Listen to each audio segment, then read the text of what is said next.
హైదరాబాద్ పాతబస్తీ బాలాపూర్ పిఎస్ పరిధి రికవరీ ఆసుపత్రిలో దారుణం చోటు చేసుకుంది.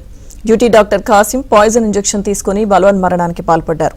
మృతదేహాన్ని గుట్టుచప్పుడు కాకుండా ఉస్మానియా ఆసుపత్రికి తరలించారు. హాస్పిటల్ యాజమాన్యం ఒత్తిడి కాసిం ఆత్మహత్యకు పాల్పడినట్లు బంధువులు ఆరోపిస్తున్నారు. తమకు న్యాయం చేయాలని డిమాండ్ చేస్తున్నారు. పోలీసులు కేసు నమోదు చేసుకుని దర్యాప్తు చేస్తున్నారు.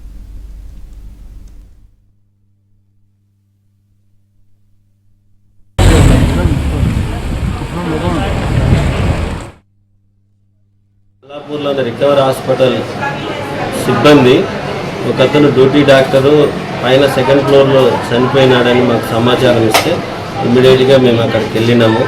అక్కడ సెకండ్ ఫ్లోర్లోనే SICU రూమ్లో ఒకతను నిర్జీవంగా చనిపోయి ఉన్నాడు. అతను కాసిఫ్ అహ్మద్, వైజాగ్ అతనిది. ఇక్కడ యాకత్పూర్లో ఉంటుండని ప్రాథమిక సమాచారం ఉంటుంది. వాళ్ళ పేరెంట్స్కి వైజాగ్లో ఉంటారు. వాళ్ళ పేరెంట్స్కి సమాచారం ఇచ్చినాం. వెంటనే క్లూస్ టీమ్ని పిలిపించినాం.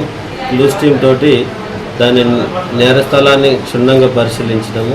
తర్వాత తెలిసింది ఏంటంటే అతను రాత్రి డ్యూటీ ముగించుకొని అక్కడ రెస్ట్ రూమ్లో 7:30కి రెస్ట్ రూమ్లోకి వెళ్ళి రెస్ట్ రూమ్లో ఉన్నాడు.